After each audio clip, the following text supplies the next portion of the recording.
श्री गणेशाय नमः। श्री सरस्वते नमः।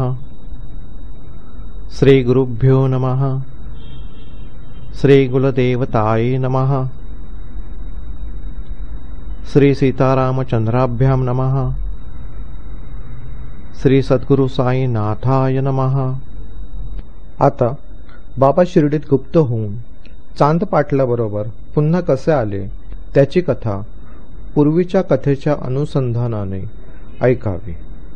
स्वतः बाबांनी पाणी वाहून कशी बाग निर्माण केली, गंगागीर वगैरे संतांचे एकत्र जमणे कसे झाले या गोष्टींकडे लक्ष देणे पावन करणारे आहे। पुढे काही काळापर्यंत बाबा जे गुप्त झाले ते हे रत्न शिर्डीत आलेल्या मुसलमानाच्या वऱ्हाडात आढळले। त्याआधी देवीदास शिर्डीत येऊन राहिले होते। पुढे जानकीदास नावाचे गोसावी शिर्डीत राहायला आले होते। तो प्रकार कसा घडला ते आता तपशीलवार सांगतो। श्रोत्यांनी लक्ष देऊन आदरपूर्वक ऐकावे। औरंगाबाद जिल्ह्यातील धूपखेडे गावातील भाग्यवान मुसलमान ज्याचे नाव चांद पाटील होते, तो औरंगाबादेचा प्रवास करीत असताना त्याची एक घोडी हरवली आणि 2 महिने तिचा तपास लागला नाही। आता ती कशाची सापडते म्हणून पाटील पूर्ण निराश झाले। घोडीसाठी खूप हळहळले आणि खोगीर म्हणजे घोड्यावर बसण्यासाठी घालण्याचे जीन पाठीवर मारून आल्या वाट्याने परत फिरले। औरंगाबाद मागे टाकले। 4.5 कोस म्हणजे 9 मैल किंवा सुमारे 14 किलोमीटर पुढे आले। मार्गात आंब्याचे झाड लागले व त्याखाली हे रत्न दिसले। त्याच्या डोक्यावर टोपी, अंगात कफनी व बगलेत सटका होता।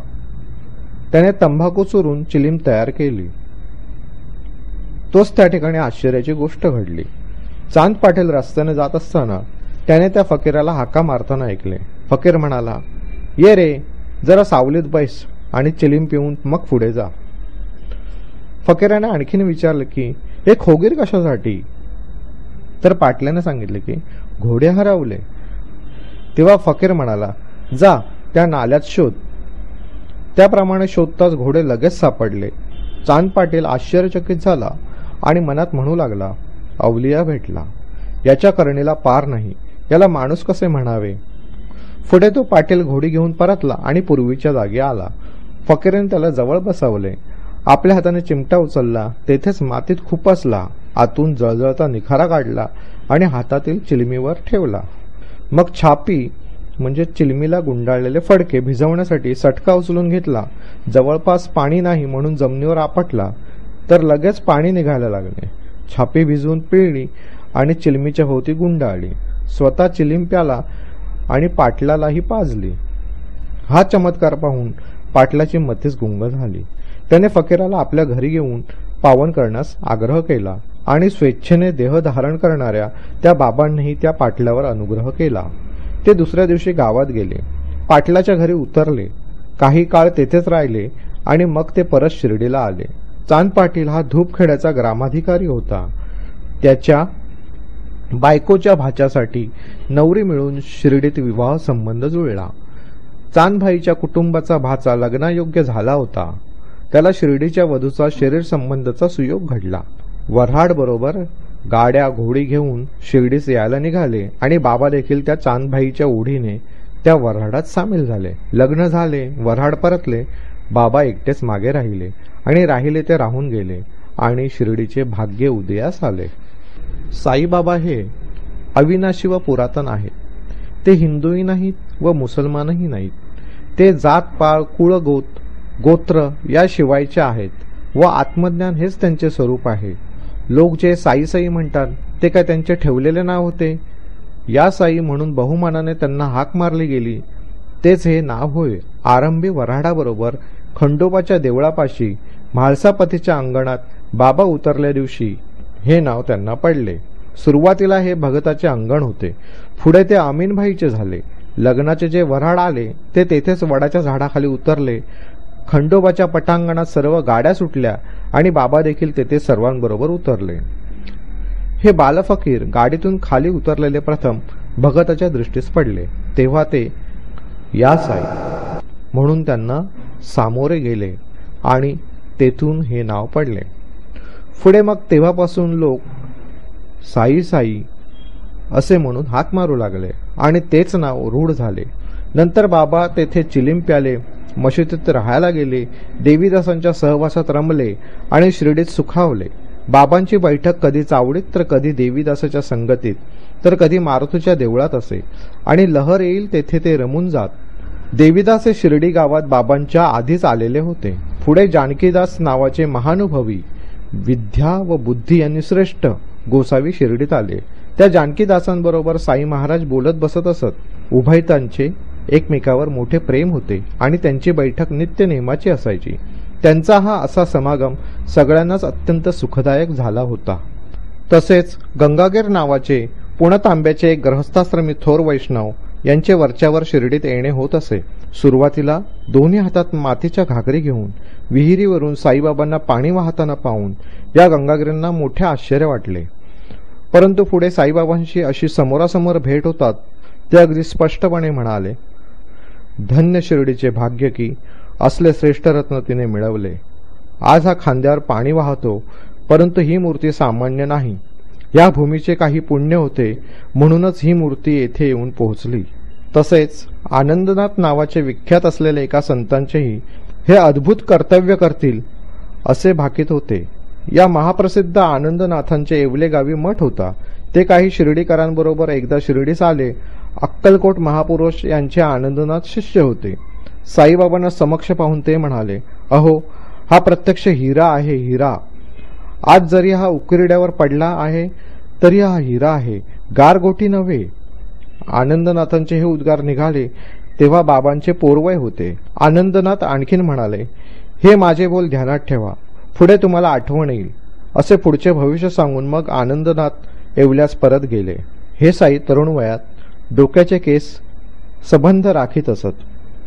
डोके कधीच मुंडवीत नसत आणि एखाद्या पहिलवानासारखे पेहराव करीत असत. बाबा जेव्हा राहत्याला जात तेव्हा झेंडू, जाईजुई वगैरेची रोपे आणीत आणि आपल्या हाताने उजाड जागेत लावीत आणि नियमितपणे पाणीही घालीत असत. त्यांचे भक्त वामन तात्या त्यांसाठी मातीचे कच्चे घडे रोज पुरवीत आणि बाबा आपल्या हाताने पाणी शिंपीत असत. विहिरीवरील कुंडीमधून पाणी खांद्यावर वाहून आणीत आणि संध्याकाळ होतात ते निंबाच्या झाडाखाली नेऊन ठेवीत असत.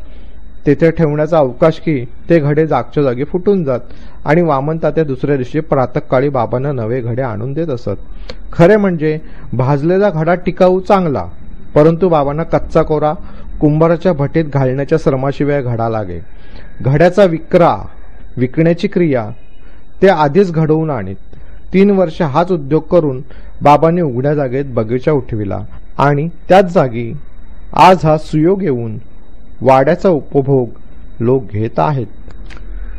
तेथेच निंबवृक्षाखाली एका भाई नावाच्या भक्ताने पूजा करण्याची इच्छा असणाऱ्या साधकांकरिता अक्कलकोटच्या स्वामींच्या पादुका स्थापल्या. भाईंचे उपास्य दैवत अक्कलकोटचे स्वामी समर्थ होते आणि त्यांच्या छबीचे पूजन ते निष्ठेने व नित्यनेमाने करीत असत. एकदा त्यांना काय वाटले की आपण अक्कलकोटी जावे, पादुकांचे दर्शन घ्यावे आणि मनोभावाने पूजा उपचार समर्पावेत.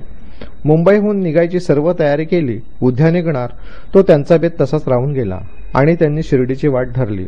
उद्या जाणार तो आज स्वप्नात स्वामी समर्थांची आज्ञा झाली की सध्या माझा निवास शिर्डीत आहे, तर तू तेथे जा.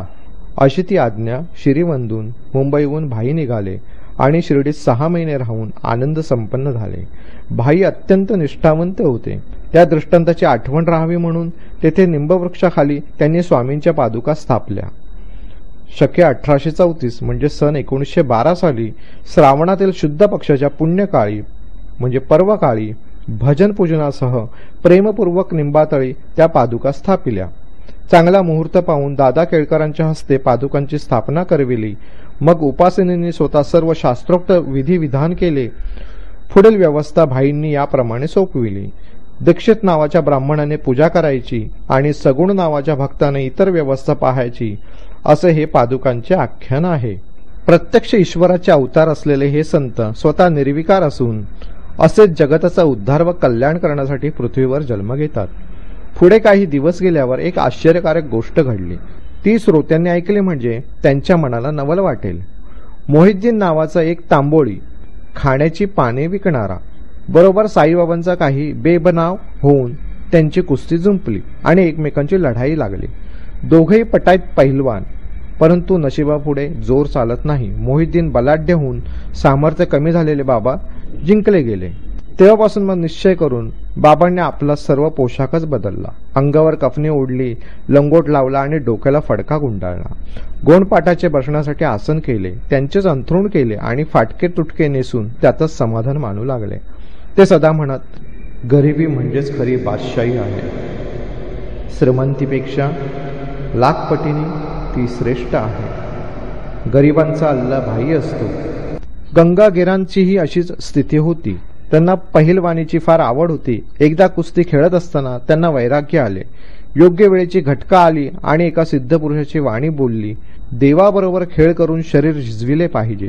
कुस्ती खेळता खेळता गंगागिरांच्या कानावर हे अनुग्रहरूप शब्द पडले आणि संसारावर पाणी सोडून ते परमार्थ भजनाला लागले. पुणतांब्याच्या जवळ नदीच्या 2 प्रवाहांमधील बेटावर बुवांचा मठ आहे आणि सेवेसाठी शिष्यही आहेत.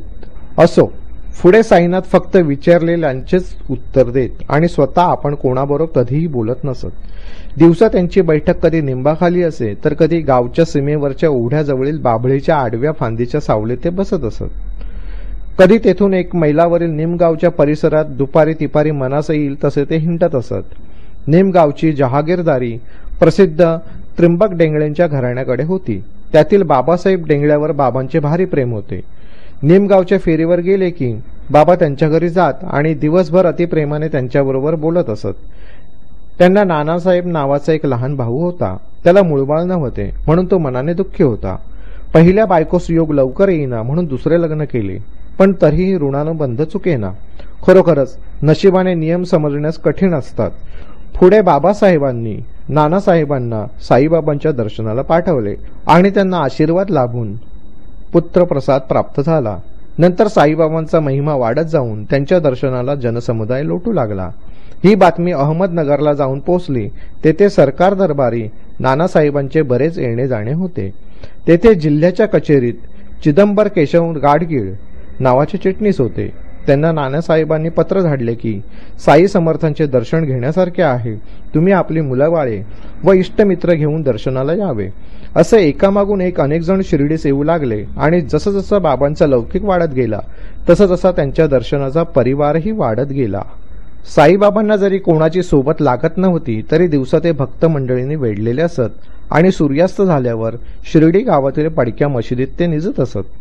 त्यांच्या अंगात पायघोळ कफनी व डोक्याला एक पांढरा फडका असे आणि जवळ सदा सर्वदा चिलीम, टमरेल व सटका तंबाखू असे.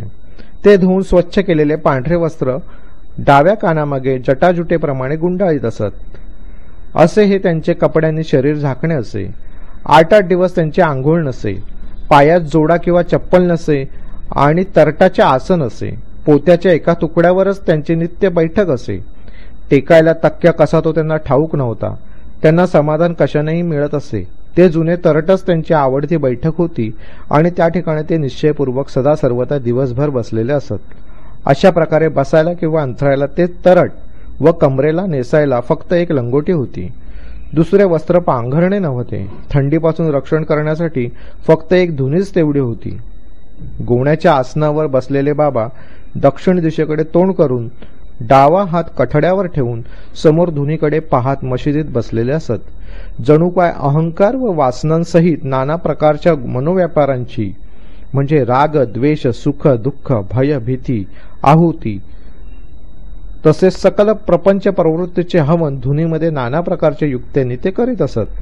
अशा त्या अतिशय उष्ण कुंडाला बाबांनी ज्ञानाचा अभिमानाचा ओंडा लाकडाचा ठोकळा लावला.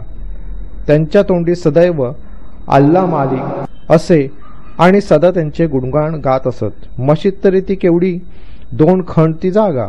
त्यातच बाबा बसत उठत आणि सर्वांना भेटही देत असत. गादी तक्क्या तो आता आला आणि भोवती भक्त समुदायही आता गोळा झाला. सुरुवातीला त्यांच्याजवळ जायला सगळ्यांना निर्भयता वाटत नव्हती. सन 1912 पासून हा सारा नवा प्रकार सुरू झाला आणि मशिदीच्या अवस्थेतही खरा बदल होण्यास सुरुवात झाली. मशिदीच्या जमिनीत गुडघ्या एवढे खड्डे होते. तेथे भक्तांच्या भावापायी एका रात्रीत फरशी झाली. मशिदीत राहण्यास येण्याआधी बाबा तकियात राहत असत आणि तेथेच बऱ्याच काळपर्यंत ते रमले होते. तेथेच पायात घुंगरू बांधून खंजिरीच्या तालावर बाबा अतिसुंदर नाचत असत आणि प्रेमाने गोड गातही असत. आरंभी साई समर्थांना दिवे लावण्याचा उत्सव आणि रोषणाई करण्याची मोठी हौस असे. त्यासाठी ते स्वतः दुकानदारांकडे तेल मागायला जात असत. टंबरेल हातात घेऊन वाण्या तेलांच्या दुकानातून स्वतः तेलाची भिक्षा मागत ते तेल आणून पंट्यात भरीत असत आणि मशिदीत व देवळात झगझगीत पंट्या पेटवीत असत. असे हे काही दिवसपर्यंत सतत चालले. दिव्यांची पूजा करण्याची बाबांना फार आवड. दिवाळीची रोषणाई देखील ते करीत. चिंध्या काढून वाती वळीत आणि मशिदीत दिवे पेटवीत. रोज ते तेल फुकट आणीत. परंतु एकदा वाण्यांच्या मनात कपट आले आणि सर्वांनी मिळून कट केला. आताही कटकट पुरे. मग दररोजच्या नियमाप्रमाणे बाबा तेल मागण्यास गेले असता सर्वांनी नाही म्हटले असता मोठे आश्चर्य घडले. बाबा न बोलता परत गेले आणि पणत्यात सुकेच काकडे ठेवले. तेल नसता आता ते काय करतात याची मौज वाणी पाहू लागले. बाबांनी मशिदीच्या चौथऱ्यावर टंबरेल उचलून घेतले. त्यात थोडेसे तेल होते. मोठ्या कष्टाने सांजवात पेटविले जाईल त्या तेलात पाणी घातले आणि स्वतःच पिऊन टाकले. अशा प्रकारे ते ब्रह्मार्पण करून त्यांनी निव्वळ पाणी घेतले. मग ते पणत्यात ओतून सुके काकडे पूर्णपणे भिजवून त्यांना काढ्या ओढून लावल्या आणि दिवे पेटवून दाखविले. असे ते पाणी पेटलेले पाहून वाण्याने तोंडात बोटे घातली आणि मनात म्हणू लागले की आपण बाबांशी खोटे बोललो. ते फार वाईट केले. अगदी थोडेसेही तेल नसताना सर्व रात्रभर पणत्या जळल्या. सर्व लोक म्हणू लागले की वाणी साईबाबांच्या दयेच्या लायकीचे नाहीत. वाण्यांना पश्चाताप होऊ लागला की केवढे हे बाबांचे सामर्थ्य. आपण मात्र खोटे बोलून पाप जोडले आणि बाबांना व्यर्थ संताप दिला. बाबांच्या तर हे ध्यानीमनी नव्हते. लोकांप्रित्यर्थ त्यांचे राग किंवा द्वेष धरणे नव्हते. त्यांना कोणी शत्रू किंवा मित्र नव्हता. सर्व प्राणी त्यांना सारखे होते. असो, आता पूर्वानुसंधानाने मोहिद्दीन कुस्तीत यशस्वी झाल्यानंतरच्या चरित्राचा महिमा लक्ष देऊन ऐका. कुस्तीनंतर 5व्या वर्षी अहमदनगरचा राहणारा एक फकीर ज्याचे नाव जव्हार अल्ली होते तो शिष्यांसह राहत्याला राहण्यासाठी आला. एक उघडी मोकळी जागा पाहून वीरभद्राच्या जेवळाजवळ त्या फकीराने तळ दिला. हा फकीर खरोखर भाग्यवान होता. जर तो तसा नसता तर सर्वत्र प्रसिद्धी पावलेला साईसारखा मौजेचा शिष्य त्याला कसा लाभला असता. गावात बरेच लोक होते. त्यात कित्येक मराठी होते. त्यातील एक भगू सदाफळ नावाचा माणूस त्याचा सेवक झाला. फकीर मोठा पडीक होता. कुराण शरीफ हातात असलेल्या आवळ्याप्रमाणे त्याला स्पष्ट होते. स्वार्थी व परमार्थी व भाविक असे अनेक लोक त्याच्या चरणी लागले. फकीराने येथे ईदगा नमाज पडण्याची जागा बांधण्यास सुरुवात केली. काही दिवसानंतर त्याच्यावर वीरभद्र बाटविल्याचा आरोप आला आणि ईदगा बांधणे बंद पडले. गावकऱ्यांनी फकीराला गावाबाहेर घालविले. मग तो शिर्डीस आला आणि बाबांजवळ मशिदीत राहिला. फकीर मोठा गोड बोलणारा होता. गाव त्याच्या भजनी लागला. बाबांना देखील त्याने काही करणी करून मोहिनी घातली असे लोक म्हणू लागले. तो बाबांना म्हणाला, तू माझा चेला हो. बाबांचा स्वभाव भारी विनोदी. त्यांनी हो म्हटल्यावर त्याला फार आनंद झाला आणि बाबांना बरोबर घेऊन तो निघाला. बाबांसारखा खंबीर शिष्य व जव्हार अली त्याचे गुरु झाले. दोघांच्या राहत्यात राहण्याचा विचार झाला. गुरुला शिष्याच्या कळेची कल्पना नव्हती. शिष्याला गुरुच्या व कळेची कल्पना होती. परंतु शिष्याने तेव्हा काहीही उपमर्द केला नाही आणि आपला शिष्य धर्म पाळला. गुरुमुखातून जे जे वचन बाहेर आले त्याची योग्यता किंवा अयोग्यता पाहिली नाही आणि ते वरच्यावर झेलले. गुरुच्या घरी पाणी देखील वाहिले. अशा प्रकारे बाबांची गुरुसेवा चालली. शिर्डीत केव्हा तरी ते येत असत. असे जेव्हा वारंवार होऊ लागले तेव्हा मग काय घडले पहा. पुढे बाबा राहत्यासच राहू लागले. फकीराच्या फारच नादी लागले आणि बाबा आता शिर्डीला अंतरले असे सर्वांना वाटले. गावकऱ्यांची कल्पना झाली की जव्हार अली आपल्या योग सामर्थ्याने साईबाबांना बांधून ठेवित आहे. परंतु साईबाबांची कळा वेगळीच होती. ते आपल्या देहाचा अभिमान जाळीत होते. श्रोते सहज तर्क करतील की साईबाबांना अभिमान कोठून आला. पण हे आचरण लोकसंग्रहाकरिता होते. हेच त्यांचे अवतार घेण्याचे कारण होते. शिर्डीत जे बाबांचे प्रेमी भक्त होते त्यांचा बाबांवर फार लोभ होता. त्यांना बाबांपासून वेगळे राहणे अयोग्य वाटले. जव्हार अल्लीच्या सर्वस्वी अधीन झालेले त्यांना पाहून गावकऱ्यांचे मन उद्विग्न झाले आणि त्यांना आपल्या इच्छेप्रमाणे चालणारे कसे करावे या विचारात ते गढून गेले. जसे सोने व त्याची चमक किंवा दिवा व त्याचा उजेड तसेच या गुरु शिष्यांची स्थिती होती आणि त्या दोघांनाही ऐक्याचा तसाच अनुभव येत होता. मग ते शिर्डीचे भक्त मंडळ राहत्याला ईदग्याजवळ गेले आणि बेत करू लागले की मोठा प्रयत्न करून पाहूया आणि बाबांसकट सगळे मग परतूया. परंतु बाबांनी त्यांना उलट समज दिली. ते म्हणाले, फकीर महारागीट आहे, त्याच्या नादी लागू नका, तो मला कधीच सोडणार नाही. तुम्ही येथून पळून जा, तो गावातून आत्ताच येईल आणि तुमचा सत्यानाश करेल. त्याचा क्रोध फार कठीण आहे, त्याचा राग मोठा कडक आहे. येताच तो रागाने लालभडक होईल. तुम्ही तडक येथून निघून जा आणि शिर्डीची सडक धरा. भक्तजन म्हणू लागले की आता काय करावे, बाबा तर अशी उलटी गोष्ट सांगतात. इतक्यात अचानक तो फकीर आला आणि विचारता झाला, पोरासाठी आलात काय? गोष्टी कसल्या करीत होता? त्याला शिर्डीला माघारी नेण्याच्या कष्टात पडू नका. असे जरी तो आधी बोलला तरी गावकऱ्यांपुढे तोही कचरला आणि म्हणाला, चला मुलाला शिर्डीत नेऊया, बरोबर मलाही घेऊन चला. अशा प्रकारे तो फकीर सर्वांबरोबर पुन्हा शिर्डीत आला. त्याला बाबांना सोडवेना आणि बाबांनाही त्यांच्यापासून दूर राहावेना. तेव्हा हे कसे काय शक्य होईल ते कळत नव्हते. साई परब्रह्माचा पुतळा तर जव्हार अली भ्रमाचा भोपळा. देवीदासाने तो कसाच लावला आणि शिर्डीत जव्हार अलीचा भोपळा फुटला. देवीदासाचा बांधा सुंदर, डोळे सतेज व रूप मनोहर होते. 10-11 वर्षाचा असताना तो प्रथम शिर्डीत आला होता. असा तो लहान वयाचा व कमरेला फक्त एक लंगोटी नेसलेला तीर्थवासी मारुतीच्या देवळात उतरला होता. आप्पा भिल्ल व माळसापती त्याच्याकडे जात येत असत. काशीराम शिंपी वगैरे त्याला शिधा देत असत. अशा प्रकारे त्याचे महत्व वाढले. लग्नाच्या वऱ्हाडाबरोबर बाबा आले त्याच्या आधी 12 वर्षे देवीदास शिर्डीत येऊन प्रथम वस्तीकर्ते झाले. आप्पा भिल्लाला ते पाटीवर शिकवित असत. व्यंकटेश स्तोत्र पढवून सर्वांकडून तोंडपाठ म्हणून घेत असत आणि नित्य नियमाने अभ्यास चालवित असत. हे देवीदास मोठे ज्ञानी पुरुष होते. तात्याबाने त्यांचे गुरुत्व घेतले आणि काशीनाथ शिंपी वगैरे मुख्य शिष्य होऊन त्यांना शरण गेले. या लोकांनी देवीदासाच्या पुढे तो फकीर आणला आणि शास्त्रीय वादविवाद मांडला. देवीदासने तो फकीर जिंकला आणि तेथून हाकलून लावला. तो मग तेथून जो निसटला तो वैजापुरात जाऊन राहिला. पुढे कित्येक वर्षांनी तो शिर्डीस आला आणि साईनाथांना नमस्कार करता झाला. आपण गुरु व साई आपला चेला हा त्याचा सर्व भ्रम नाहीसा झाला आणि पश्चातापाने तो शुद्ध झाला. बाबांनीही पूर्वीप्रमाणे त्याचा सन्मान केला. अशी बाबांची अघात लीला आहे. निर्णय व्हायचा तेव्हा झाला, परंतु तो गुरु व आपण चेला ही भावना बाबाने तोपर्यंत चालू ठेवली. त्याचे गुरु पण त्याला आणि आपले चेले पण आपणाला. हाच येथील एक उपदेश साईनाथांनी स्वतः आचरणात आणला. आपण कोणाचे होऊन राहावे किंवा कोणाला आपले करावे याशिवाय असणे चांगले नव्हे. त्याशिवाय मोक्ष प्राप्त करणे शक्य नाही. बाबांच्या वागणुकीत हाच एक धडा आहे. परंतु ज्याच्या मनात निश्चित क्वचित आढळणारा असा ठाम असेल तोच निराभिमानरूपी गडावर चढू शकेल. तेथे स्वतःच्या बुद्धीने मांडलेली चतुराई कामाला येत नाही. ज्याला आपले स्वतःचे हित साधायचे असेल त्याने अभिमान सोडून वर्तन ठेवावे. ज्याने देहाचा अभिमान जाळला त्यानेच हा देह सार्थकी लावला. तो मग परमार्थ साधायला कोणाचाही चेला होईल. बाबांची ही निर्विशेष स्थिती पाहून सर्व लहान मोठे लोक मनात आश्चर्यचकित होऊन त्या लहान वयाच्या देखण्या मूर्तीचे कौतुक करू लागले. ज्ञानीजनांचे देहव्यापार पूर्वजन्मी केलेल्या कर्माप्रमाणे होत असतात. त्यांच्याकडे हाती घेतलेल्या कामांची जबाबदारी नसते. कर्माचे कर्तृत्व त्यांना मान्य नसते. जर सूर्याला अंधारात प्रवेश मिळू शकेल तरच ज्ञानी पुरुषाला द्वैतभाव असेल. ज्यांना अवघे विश्व हे आपलेच रूप वाटते त्यांचा अद्वैताच्या ठिकाणीच मुक्काम असेल. हे गुरु शिष्याचे आचरित साईनाथांचे परमभक्त म्हाळसापती यांनी ऐकविले. तसेच मी संपूर्ण कथन केले. असो, आता हे आख्यान पुरे.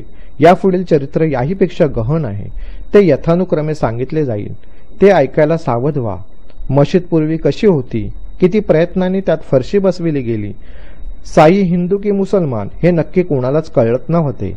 धोती पोती हठयोगाच्या साधनांपैकी पोटातील आतडी शुद्ध करण्याचा प्रकार, खंडयोग हठयोगातील साधनांपैकी शरीराचे तुकडे तुकडे करून पुन्हा ते जोडण्याचा प्रकार, साई करीत आणि भक्तांचे भोग ते स्वतःच भोगत. या सर्वांचे निवेदन काहीही न्यून न ठेवता चांगल्या प्रकारे पुढे होईल. हेमाड साईबाबांना शरण जात आहे हे कथेचे वर्णन म्हणजे त्यांचा चरण प्रसादच आहे.